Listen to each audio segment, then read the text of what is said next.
Guys, welcome to செல்லா vlog. இன்றைக்கு video என்னென்னு பார்த்தீங்கன்னா, இரவு சாப்பாடு என்னென்னா நான் நூடுல்ஸ் செய்ய போகிறேன். அதுக்கு தேவையானது இங்கே கட் பண்ணி வச்சுக்க வாங்க பார்க்கலாம். இது வந்து பார்த்தீங்கன்னா குடமிளகா வெட்டி வச்சுருக்கிறேன். அதோட பச்சை மிளகா ஒன்று எடுத்து சின்னதாக கட் பண்ணி வச்சுருக்கிறேன். இது ஒரு கேரட் எடுத்து திருவி வச்சுருக்கிறேன். இது சின்னதாக ஒரு வெங்காயம் ஒன்று எடுத்து அதையும் கட் பண்ணி வச்சுருக்கிறேன். இது லீக்ஸ், அதையும் எடுத்து கட் பண்ணி வச்சுருக்கிறேன். இது வந்து சொசைட்டஸ், அதுவும் ஒரு 5 எடுத்து சின்னதாக கட் பண்ணி வச்சுருக்கிறேன். இதில் பார்த்தீங்கன்னு சொன்னால் நூடுல்ஸ் வந்து ஹாட் வாட்டரில் நல்லா வேக விட்டுருக்கேன். அப்போ தான் நல்லா வரும். அதனால் அதையும் வேக விட்டாச்சு. ஓகே, வாங்கோ இப்போ வீடியோக்குள்ள போவோம். இப்போ வந்து பார்த்திங்கன்னா பேன் ஒன்று வச்சுட்டோம். இப்போ வந்து அதுக்கு தண்ணியெல்லாம் போகிற மாதிரி அப்போ தான் எண்ணெய் விட்டாலும் வந்து பறக்காது, பொரிச்சு பறக்காது. இப்போ பார்த்திங்கன்னா கொஞ்சமாக எண்ணெய் ஊற்றுறேன். எண்ணெய் நல்லா கொதிக்கட்டும்.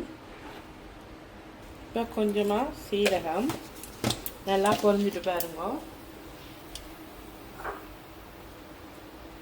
இப்போ வந்து பார்த்திங்கன்னா வெங்காயம் போடுறோம். இப்போ வந்து வெங்காயம் வந்து நல்ல பொன்னிறமாக வந்து பொரியணும்.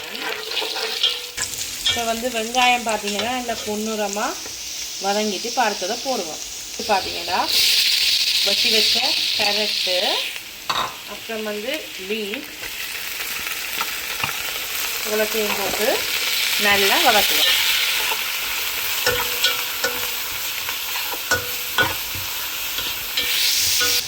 இப்போ வந்து கேரட் லீக்ஸ் எல்லாம் நல்லா வதங்கிட்டுது. இப்போ அதுக்குள்ளே வந்து பாருங்கோ குடமிளகாயும் பச்சை மிளகாயும் வட்டி வச்சுக்கிறேன், சின்ன சின்ன கட் பண்ணி.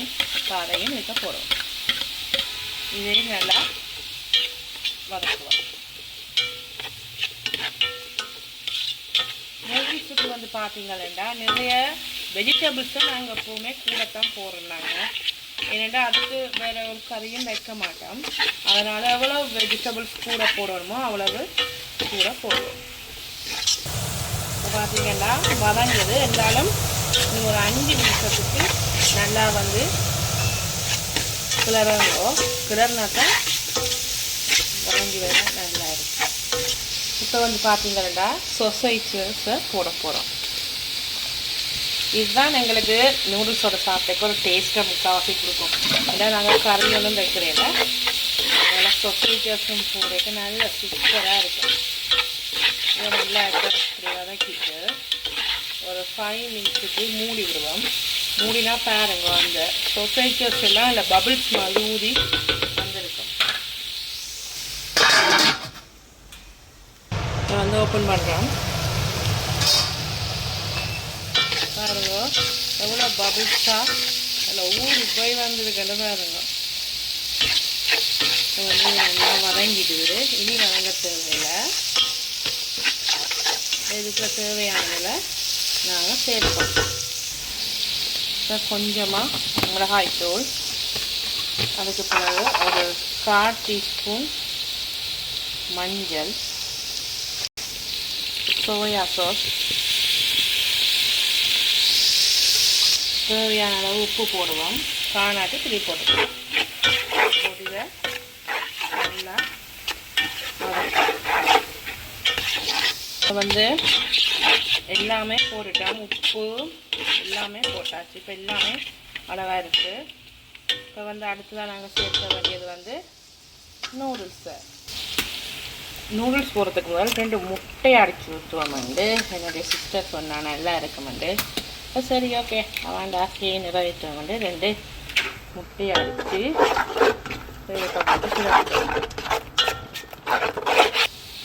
ஓகே. இப்போ எக்கெல்லாம் சேர்த்ததுக்கு உண்மையாகவே அவன் ஐடியா நல்லா தான் இருக்குது, நல்லா இருக்குது. இப்போ நூடுல்ஸை போடுவோம். இப்போ நூடுல்ஸை போட போகிறோம்.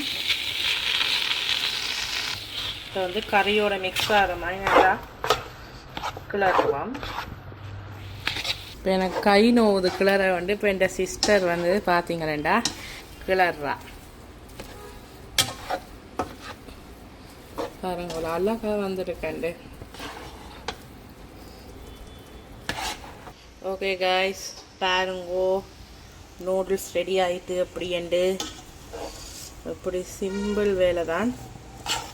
நூடுல்ஸ் வந்து உண்மையாகவே சூப்பர் ஆகிட்டு. இப்போ நாங்கள் ஒரு பிளேட்டில் போடுவோம். பாருங்கோ சூப்பரான நூடுல்ஸ் ரெடி ஆகிட்டுது. சாப்பிட்டு பார்ப்போம்.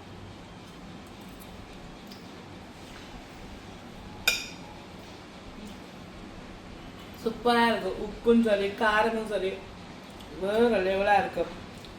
இந்த கேப்சிகம் எல்லாம் நூடுல்ஸோட சாப்பிடும்போது சும்மா சூப்பராக இருக்கும். நல்லா சுடுவது.